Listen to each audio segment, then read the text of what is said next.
കാരണം സുഹൃത്തുക്കളെ, നമ്മുടെ തമ്പനയിലിനകത്ത് സൂചിപ്പിച്ചതുപോലെ 2 മിനിറ്റ് ജോലി, 100 കസ്റ്റമേഴ്സ്, 2-3 ദിവസം കൊണ്ട് ലക്ഷപ്രഭുക്കളാണ് ഒരു ബിസിനസ്, ഒരു ജോലി. അപ്പോൾ അതിൻ്റെ ഡീറ്റെയിൽസാണ് നമ്മുടെ ഈ വീഡിയോയിൽ പറയാൻ പോകുന്നത്. അതിന് മുമ്പ് വീഡിയോയിലേക്ക് വരുന്നതിന് മുമ്പ് കുറച്ച് കാര്യങ്ങൾ കൂടി പറയേണ്ടതുണ്ട്. അപ്പം നമ്മുടെ പുതിയൊരു വീഡിയോയിലേക്ക് എല്ലാവർക്കും സ്വാഗതം. ഓഗസ്റ്റ് 27 എടുത്ത വീഡിയോ ആണിത് കേട്ടോ. അതായത് ഇന്നലെ എടുത്തൊരു വീഡിയോ ആണിത്. ഇതെന്താണെന്ന് വെച്ച് കഴിഞ്ഞാൽ നമ്മുടെ തൊട്ടടുത്തുള്ള കുറച്ച് പിള്ളേർ ഗണേശോത്സവത്തിൻ്റെ ഭാഗമായിട്ട് ഒരു ഗണേശ വിഗ്രഹം അവർ പോയി മേടിച്ച് അതിൻ്റെ പൂജയൊക്കെ കഴിഞ്ഞിട്ട് അവരതിനെ വെള്ളത്തിൽ ഒഴുക്കി വിടാൻ പോകുന്ന ഒരു പരിപാടിയാണ്. അപ്പം എല്ലാ ദക്ഷിണേന്ത്യയിലൊക്കെ, പിന്നെ പ്രത്യേകിച്ച് മഹാരാഷ്ട്രയിലും ഒക്കെ ഒരുപാട് കാശ് ചെലവിൽ നടത്തുന്നൊരു പരിപാടിയാണിത്.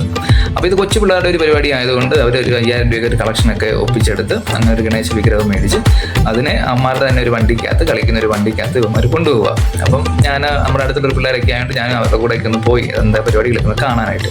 അവിടെ ചെന്ന് കഴിഞ്ഞപ്പോഴാണ് നമ്മളെ ഞെട്ടിക്കുന്ന ചില കാര്യങ്ങളൊക്കെ ഇവിടെ വെച്ച് മനസ്സിലാക്കാൻ സാധിച്ചത്. ഒരിക്കലും പ്രതീക്ഷിച്ചില്ല അങ്ങനെയുള്ള കാര്യങ്ങളൊക്കെ ഇവിടെ ഉണ്ടാകുമെന്ന്. അപ്പം ആ ഒരു ഡീറ്റെയിൽസാണ് ഈ വീഡിയോയിലൂടെ പറഞ്ഞു വരുന്നത്. ഞാൻ നേരത്തെ സൂചിപ്പിച്ചതുപോലെ ഗണേശോത്സവമായിട്ട് ഇന്നലെ കർണാടക സർക്കാരിൻ്റെ ഔദ്യോഗികമായിട്ടുള്ള അവധിയായിരുന്നു ഗവൺമെൻറ് പ്രഖ്യാപിച്ചിരുന്നത്. അപ്പോൾ അതുകൊണ്ട് സ്കൂളിലെ പിള്ളേരൊക്കെ സ്കൂളിലൊന്നും പോകാതെ എല്ലാവരും ഇതുപോലുള്ള അവരവരുടെ ഫ്രണ്ട്ഷിപ്പൊക്കെ ചേർന്ന് ഓരോരോ ക്രോസുകളിൽ ഇങ്ങനെ ഗണേശ വിഗ്രഹങ്ങളൊക്കെ റെഡിയാക്കി പൂജയും പരിപാടിയൊക്കെ നടത്തിയിട്ട് വെള്ളത്തിലോട്ട് ഒഴുക്കി വിടാൻ പോകുന്നൊരു പരിപാടി. അപ്പം നമ്മുടെ അടുത്ത് തന്നെ ഒരു ലേക്കുണ്ട്. ആ ലേക്കിലാണ് ആ ഒരു പ്രദേശത്തെ ഒരുപ്പെട്ട ആൾക്കാരെല്ലാവരും വരുന്നത്. ഈ മെട്രോ സിറ്റിയിൽ നിങ്ങൾക്ക് എല്ലായിടത്ത് ജനസംഖ്യ എത്രയും ഉണ്ടാവുന്നു. അപ്പം ഓരോ വീട്ടിലും ഇതുപോലെ ഗണേശനെ വെക്കുന്നുള്ളതാണ്. ഓരോ ക്രോസിൽ മാത്രമല്ല, ഓരോ വീട്ടിലും ഉണ്ടാവും. അത് മാത്രമല്ല, ആ ക്രോസിൽ ഇപ്പോൾ ഒരു 100 വീട്ടുകാരുള്ള ഒരു വീട്ടിൽ ഒരു ക്രോസിലെടുത്ത് താമസിക്കുകയാണെങ്കിൽ അവർ ഇതുപോലെ ഗണേശൻ്റെ ഒരു വിഗ്രഹം വെച്ച് വലിയ ഗ്രാൻഡായിട്ട് ഇവർ നടത്തും. അപ്പോൾ ഞാൻ അവരുടെ കൂടെ പോയി ഈ ഒരു ലേക്കിലാണ് ഇവർ ഈ ഗണേശ വിഗ്രഹം ഒഴിക്കുന്നത്. അപ്പോൾ ഇവിടെ ചെന്ന് കഴിഞ്ഞപ്പോൾ ഞാനും ആദ്യം വിചാരിച്ചത് ഇവർ ചെന്ന് ഇതുപോലെ നമുക്ക് ഒരു വെള്ളമൊക്കെ ഇറങ്ങി നിൽക്കാം, അത്ര വലിയ വെള്ളമൊന്നുമില്ല. അപ്പോൾ അവിടെ നിന്നിട്ട് ഇങ്ങനെ ഗണേശ വിഗ്രഹം ഒഴുക്കി വിടുക എന്നാണ് വിചാരിച്ചാണ് അവിടെ പോയത്. അപ്പം അതൊന്ന് കാണാൻ വേണ്ടിയിട്ടാണ് ഞാനും പോയത് പിള്ളേരുടെ കൂട്ടത്തിൽ. ഇതാണ് അവർ ഗണേശനെ കൊണ്ട് അവരുടെ വണ്ടിക്കകത്ത് കൊണ്ടുവരുന്നത്. ഒരു കൗതുകമായിരുന്നു. ഇതുപോലെ എല്ലാവരും ഇങ്ങനെ നോക്കുന്നുണ്ടായിരുന്നു ഈ ഒരു വണ്ടിക്കകത്ത് ഇങ്ങനെ കൊണ്ടുവരുമ്പോഴേ അവരെ കൊണ്ട് പറ്റുന്ന അവരുടെ കപ്പാസിറ്റിക്ക് ചെയ്യാൻ പറ്റുന്ന പരിപാടി ഇതായതുകൊണ്ട് അവരത് ചെയ്തു. അപ്പോൾ ഞാനും അവരുടെ കൂട്ടത്തിൽ എന്നെ കൂടെ കാണാനൊക്കെ ആയിട്ട് ഞാനും അങ്ങനെ പോയി.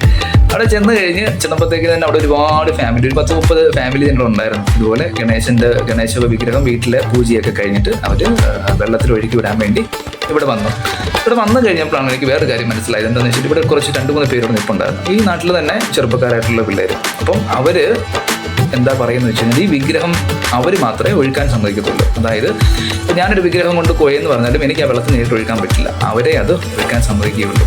പ്രത്യേകിച്ച് വിഗ്രഹത്തിൻ്റെ സൈസൊക്കെ അനുസരിച്ചിട്ടാണെങ്കിൽ പൈസ കൊടുക്കും. മിനിമം റേറ്റ് 250 രൂപയാണ് അവർ പറയുന്നത് ഒരു വിഗ്രഹം ഒഴുക്കുന്നതിന്. പിന്നെ ചിലവരൊക്കെ സംസാരിച്ച് 200 രൂപയ്ക്ക് കൊടുക്കാനും സമ്മതിക്കുന്നുണ്ട്. അത് മാത്രമല്ല മറ്റ് അതോറിറ്റീസിൻ്റെ ഒക്കെ സപ്പോർട്ടും ഉണ്ട്. ഇതിനകത്ത് ഇറങ്ങാൻ പാടില്ല, അതിന് ഒരുപാട് വെള്ളമൊന്നുമില്ല. ഇങ്ങനെ വെള്ളം നിറഞ്ഞ് കിടക്കും എന്ന് പറഞ്ഞാൽ ഒരാളുടെ അരയ്ക്ക് അത്രയൊക്കെ വെള്ളം ഇതിനകത്തുള്ളൂ. പിന്നെ കൊച്ചുപിള്ളേരൊക്കെ ഇറങ്ങി കഴിഞ്ഞാൽ ഡേഞ്ചറസ് ആയതുകൊണ്ട് കൊച്ചുപിള്ളേർക്കില്ല. ഇപ്പോൾ സാധാരണ ഒരാൾക്ക് ചെന്ന് കഴിഞ്ഞാൽ അവരുടെ മുട്ടറ്റോ അല്ലെങ്കിൽ അരയേറ്റ് മാത്രമേ വെള്ളമുള്ളൂ. ഇതിന് 9 വർഷങ്ങളിൽ കണ്ടിരിക്കുന്നത് വേണ്ടി ആൾക്കാർ ആരാണോ അവർ വരിക, അവർ വെള്ളത്തിൽ ഇറങ്ങി പ്രാർത്ഥിച്ച് അത് ഒഴുക്കി വിടുകയാണ് പതിവ്. ഇവിടെ ചെന്ന് കഴിഞ്ഞപ്പോഴാണ് 2-3 ചെറുപ്പക്കാരായിട്ടുള്ള പിള്ളേരാണ് നിൽക്കുന്നുണ്ട്.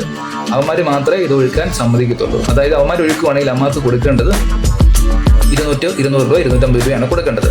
ഇപ്പോൾ വിഗ്രഹം കുറച്ചും കൂടെ വലുതാണെങ്കിൽ അതിൻ്റെ പൈസ കൂടുതലാണ്. അപ്പം നിങ്ങളുടെ മുമ്പിൽ കാണുന്ന ഈ വിഗ്രഹം ഒഴിക്കാൻ വേണ്ടി അവന്മാർ 350 രൂപയാണ് അത് ചോദിച്ചത്. പിന്നെ പിള്ളേരോട് പറഞ്ഞ് 250 രൂപ ആക്കി. പിന്നെ അതിനകത്ത് പിന്നെ ബാർഗെയിനും വലിയ പ്രശ്നങ്ങളൊക്കെ ഉണ്ടായി. അവസാനം ചെറിയ പൈസ കൊടുത്ത് ഒതുക്കേണ്ട വന്നു. പിള്ളേരായതുകൊണ്ട് അവന്മാരിൽ അതിന് മാത്രം പൈസയൊന്നും ഇല്ലായിരുന്നു. അപ്പോൾ ഞാനിവിടെ കണ്ടൊരു ബിസിനസ് എന്താണെന്ന് വെച്ച് കഴിഞ്ഞാൽ ഇതുപോലെ ഈ ഒരു ക്രോസിനകത്ത് ഒരുപാട് ആൾക്കാർ താമസിക്കുന്നുണ്ട്. 100-100ഓളം ഫാമിലി ഇവിടെ താമസിക്കുന്നുണ്ട്. പിന്നെ ഇതിൻ്റെ പുറത്തുനിന്നുള്ള ആൾക്കാരും, കാര്യം ഇവിടെ എല്ലാ ലേക്കിലും ഇതുപോലെ ഒഴുക്കാൻ സമ്മതിക്കത്തില്ല. കാര്യം ഇത് കുടിവെള്ളത്തിൻ്റെ പ്രശ്നങ്ങളൊക്കെയാണല്ലോ. അപ്പോൾ അതുകൊണ്ട് ഇങ്ങനെ ചില ലേക്കുകളിൽ മാത്രമേ ഇതുപോലെ ഒഴുക്കാൻ സമ്മതിക്കത്തുള്ളൂ. അപ്പോൾ നോക്കി ഈ പയ്യൻ ഇത് അവരുടെ പൂജയും കാര്യങ്ങളൊക്കെ കഴിഞ്ഞിട്ട് അവനത് ഒഴിക്കാനുള്ള സെറ്റപ്പാണ്. അപ്പോൾ അവൻ തന്നെ വിചാരിച്ച് അവർക്ക് അങ്ങോട്ട് കൊണ്ട് ഒഴുക്കാൻ ചെന്നപ്പോഴത്തേക്കും മറ്റവൻ പറഞ്ഞ് പറ്റത്തില്ല, അവരെ ഒഴുക്കി വിടത്തുള്ളൂ എന്ന് വിചാരിച്ചു.